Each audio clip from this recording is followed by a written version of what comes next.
That last year of high school, many opportune things happened that were initially disguised as obstacles.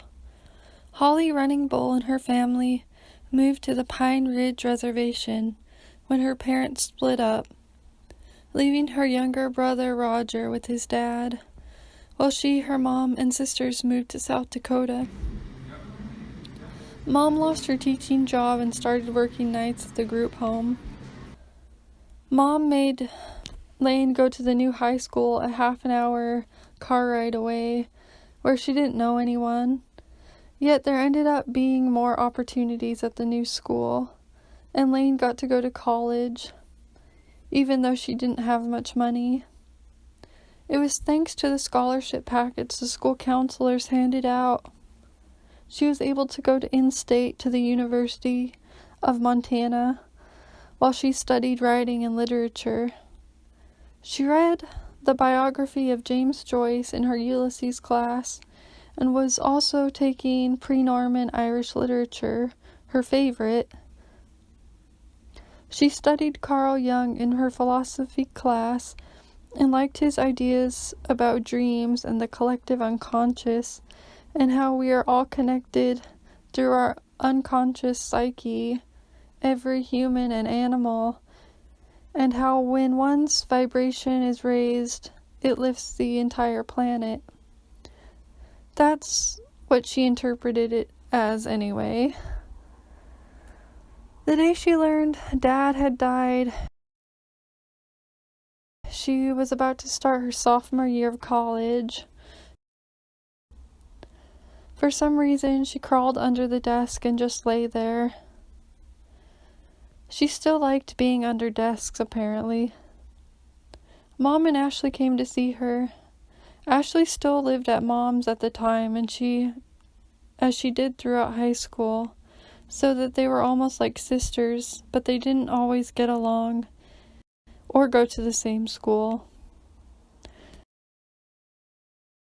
"You're amazing, and you're going to do great things," Ashley said as they hugged her.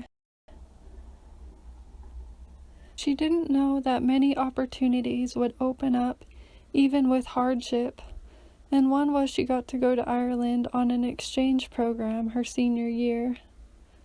The week before she was to leave, she was in her dorm overlooking Higgins Bridge in Missoula. It was nighttime, and she saw the cars on the bridge below, the Christmas decoration, the giant snowflake tied around the street lights. But she also saw the mirror reflection of her studio folded back to her from the mirror's reflection. She saw her loft bed, desk, stove, beaded Union Jack flag, the images implanted one on the other of exterior and interior. It seemed both as vivid and real as dreams can be without making logical sense, the way they imprint themselves in our waking lives without us even being aware. The beads of the flag clicked and shimmered when Pete made his exit. It made Laine feel like she was in two places at once, or on the cusp of two worlds, not fully of either. In this same way, the fantasy of her writing overlapped on her real life. Grief was a deeper, more discreet throbbing than heartbreak. Grief seemed to last an eternity, and struck out randomly like an off-strung guitar. At random places of one's life, it wrung the heart until there was eventually no more to be wrung. But it could not stop one from having adventures.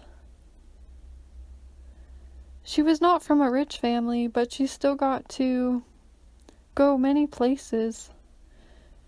She did a pilgrimage around Ireland, and there she met Jerry Mulveen, her distant Irish relative, and his sister and her husband, the Donovans, and the Italian girl she shared a flat with in Cork.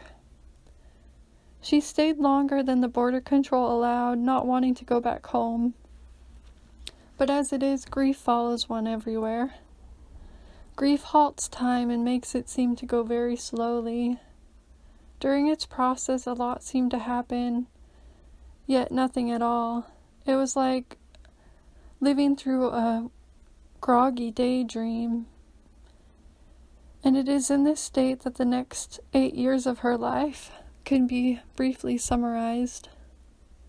She lived in Billings with her cousin, working at odd-end jobs, writing on the side. By the time she moved to the Bitterroot Valley, she was 27. She started a blog called Modern Legend, where she retold myths, especially those she learned in pre-Norman Irish lit class.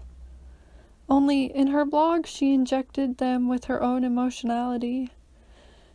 They were wild and epic adventures, but she never got a sense of what the hero was feeling.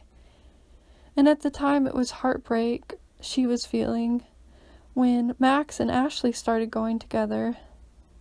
She imagined her pain in her blog Modern Legend, and through it she was able to heal somehow.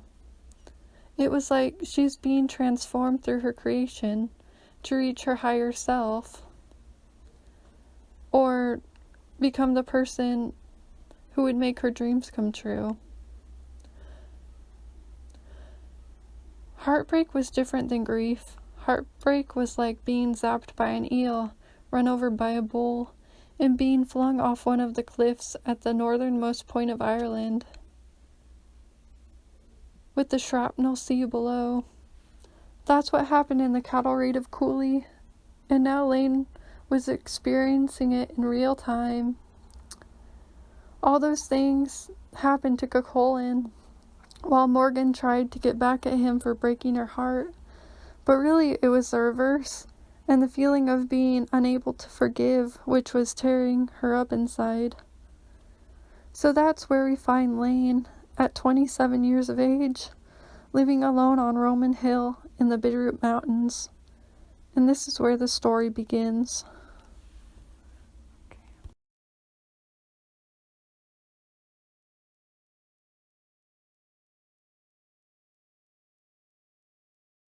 Thanks for watching my video, guys. I'll be back with another video next Wednesday. Until then, ciao!